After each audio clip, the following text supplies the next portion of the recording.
galit ito yung commander nila dahil hindi daw ako tumupad sa usapan nilang araw daw na naghihintay yung commander nila. Wala pa. Dahil yung hinihingi nilang pera kapalit kaya wala akong naibigay. Yun na yung pinag-alala ko mga tol. Dahil hindi ako sumunod sa usapan nila. Pati pamilya ko hindi nila patatahimikin. Sana lang ay pasok po namin ang kademonyahan nila. Lord, sana gabayan kami. Yun mga tol, no? Isang magandang araw sa lahat. Balik bundok na po tayo mga tol para ituloy yung nasimulan nating mission. Ngayong araw na ito mga tol, magkasama po kami ni Benji, no? Dahil tinawagan ko po sa kanina. Hindi pa pala siya nakaakyat, kaya nagsabay na lang kami para magsanipersa kami dalawa, no? Para mahanap niya ang asawa at anak niya at mahanap ko na rin si Adit. Yung mga tol, nakatsinilas na po ako ngayon, no? Dahil nasira po yung boots ko. Ito po.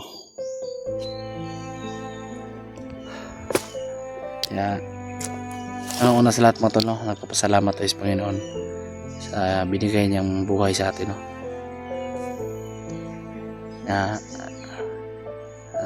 Binabati ko rin dyan ang mga Sanit viewers namin, solid supporters po.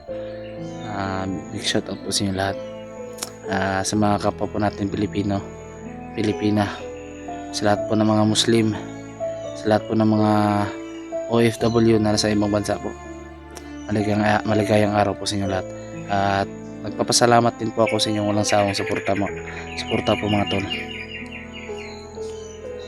Ngayon mga tol, no? Hindi pa may kalayuan sa bundok. Paakyat pa lang kami, pero may nararamdaman na kagad ako, no? Kanina nga pala mga tol, sa pag-akyat namin mga nung oras yun, biglang lumindol mga tol, no? Napakalakas. Pagtingin ko mga tol, 7.6 magnitude ang tumama dito sa amin sa Mindanao. Kaya yun, nag-alala ko sa pamilya ko, sana lang safety sila, no? At sana walang mangyaring masama sa kanila.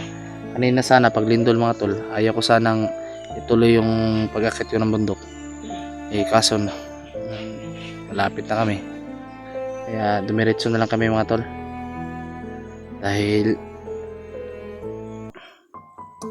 mahirap na kung babalik pa ako. Sana lang ay walang mangyari pong masama sa pamilya ko, no? Ngayon medyo baliwalas na, wala na pong lindol. Sana lang po ay hindi na bumalik yung lindol, no? Sana lang sa lahat po ng mga nasalanta ng lindol po, sana po ay magpakatatag kayo at huwag po kayong magpanik, and safety first lang po tayo, no? At pati na rin po sa Cebu,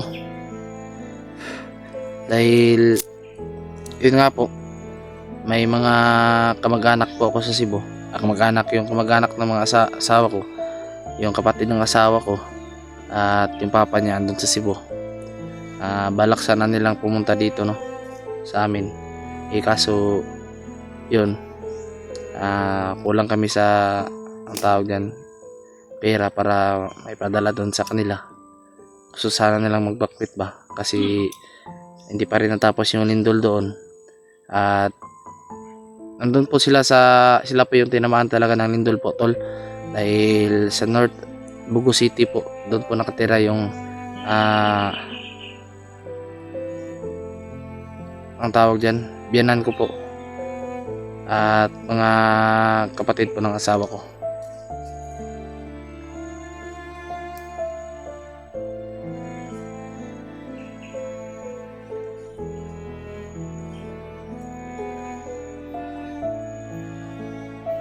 Kaya po, sana po ang hiling ko lang po, sana ay lang pong mayroong masama sa kanila, no? Dahil doon daw po mga tol, umakyat na daw tumaas daw yung tubig sa dagat, no? Kaya masyadong nag-alala kami. na lang ay makahanap kami ng paraan kahit na balak kasi nila mga tol mag-aeroplano na lang papuntang Mindanao. Kaso wala kaming budget pa, kaya magantay lang muna kami, baka may blessings na darating, no? Ano po sila doon, yung biyanan ko pong lalaki, bayaw ko pong babae 2, at saka may pamangkin pa siyang 3, 6 sila lahat doon. Ay ano pala, 7 sila lahat doon dahil 4 pa yung pamangkin ng asawa ko. Sila na lang, balak sana nilang magbakwit ba dahil hindi na nila alam yung anong gagawin nila doon, kasi kulang din sila sa pagkain at walang kuryente, yung tubig wala rin, kaya masyadong nag-alala ako sa kanila. Kung may tulong lang sana ako para mabilis yung pag ano nila dito, pagbakwit punta nila ng Mindanao, itulong ko na sana. Kaso ngayon wala rin kami, no? Sana lang ay may swerte na darating para matulungan ko po sila doon. Yun lang po mga tol, no? Andun po si Binji mga tol. Itan po natin itong gumagalaw dito, kanina pa to. Di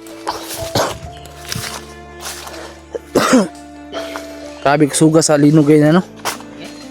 7.6 magnitude.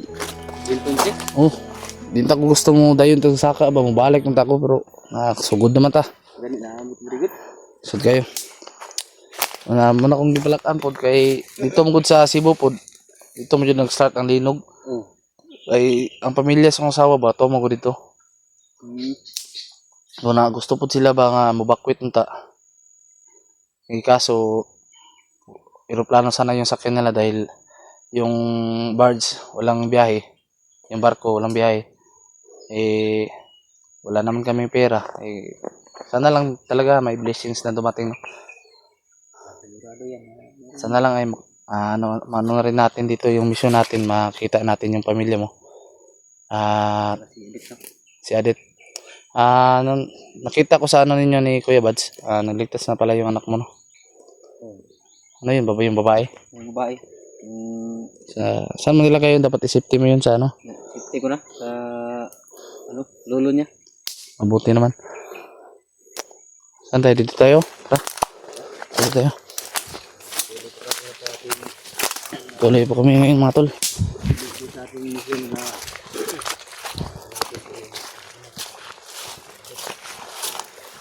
Na lang ay may ano tayo, may kanang sinyalis tayo makita dito ba? Para hindi na tayo mahirapan pa. Ito kahirap pag walang boots ba? Nakapaalang ako. Bakit sira yung boots mo? Sira na yung boots ko. Wala ng boots si ikot na idol. Wala pa tayo pambili. Tiis lang muna tayo dito sa Chinelas. Niram ko lang yung butas na to. Pag ganyan butas, mabigat yan. Mahirapan kapag takbo niyan. Sigurado. Bigat yung ano to. Pero ito para safety lang sa natin ba kapag mayroong Oo. Kung ito yung naalala ko, baka may ahas ba? Oo, may ahas. Wala akong boots.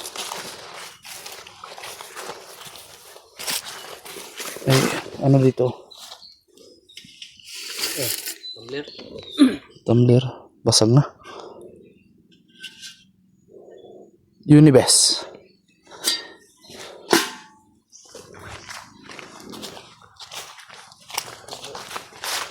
Pasaka ba? Pasaka na? Pasaka na?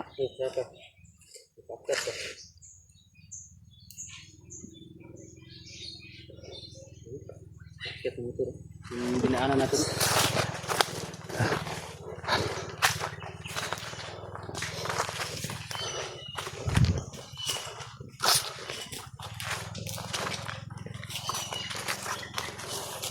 Buti na lang nga ano, gumaling yung sakit ko ba.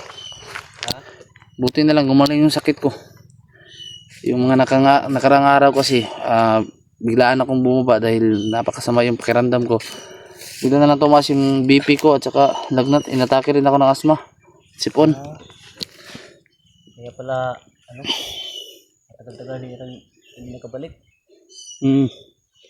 Dapat ngayon, nakabalik tayo. Dalawa lang tayo. Kailangan mag-ingat lang tayo para palagi. Dahil hindi natin alam ang mga kalaban ba. Yung iba nagtagulilong.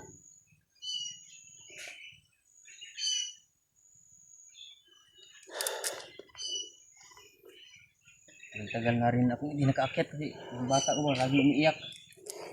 Pag umalis ako. Laging hinahanap yung ina.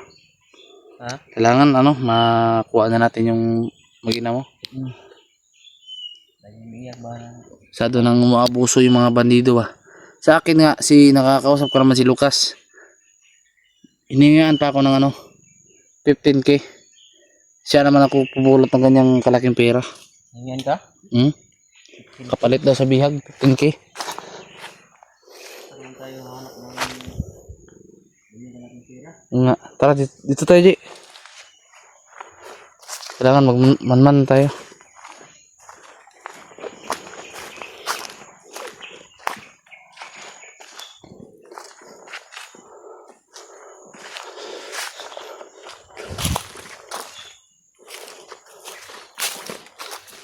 Wala rin yung baril ko, nasira na. Pera ko rin ko. Hmm.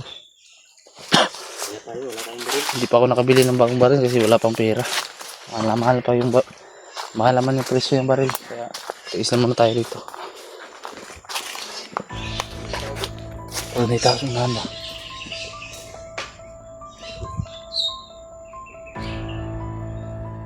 Tao no. Nandiyo lagi yun. Taro.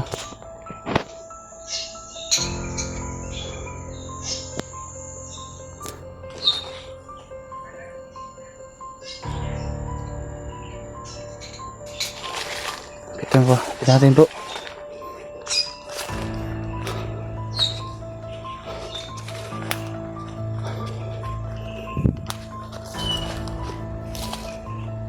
May tao dyan sa unahan mo.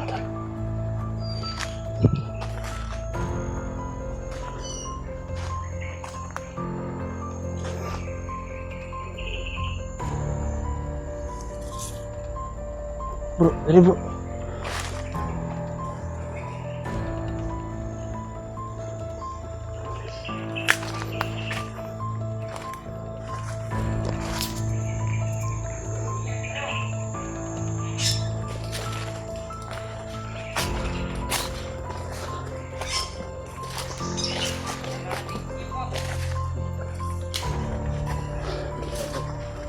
Talaga yung inabangan nila ba?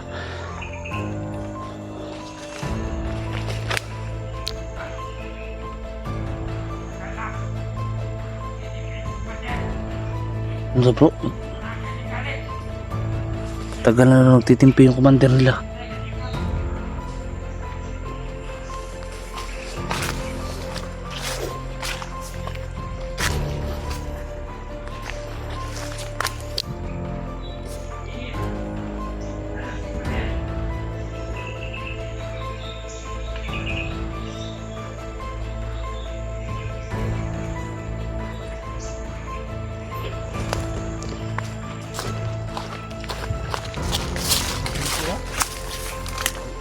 What? Yan?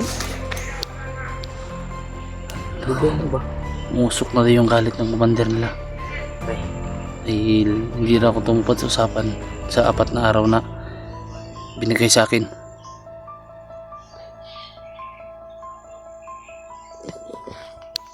May tabo ng nabihag bro. Suko lagi ba? Pagkain mo sa ba?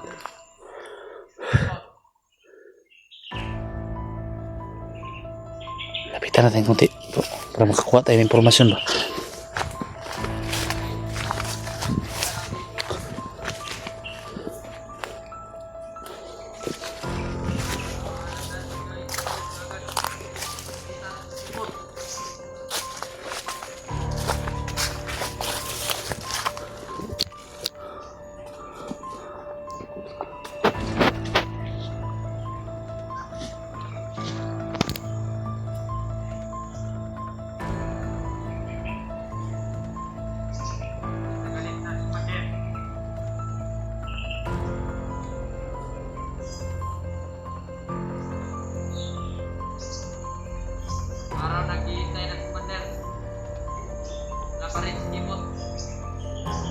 Mga tol, kalita tayo yung kumantin nila dahil hindi daw ako tumupad sa usapan nilang araw daw na naghihintay yung kumantin nila. Dahil yung hinihingi nilang pera kapalit kay Atit, wala akong naibigay. Isa na lang ang inaalala ko bro, baka anong gawin nila ka sa mga biyag mo. Hindi naman natin mapipilit yung sarili natin dahil wala rin tayo.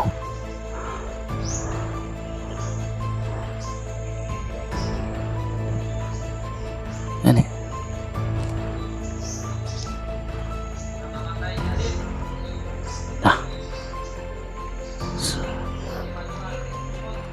Ito lang yung nag-alala ko. Lord, ikaw na pong bahala sa amin, Lord. Sana malagpasan namin itong problema na to. Araw na naghihintay. Wala pa rin. Tara po. Liputan to bro. Tara po. Tara. Dito tayo. Dali.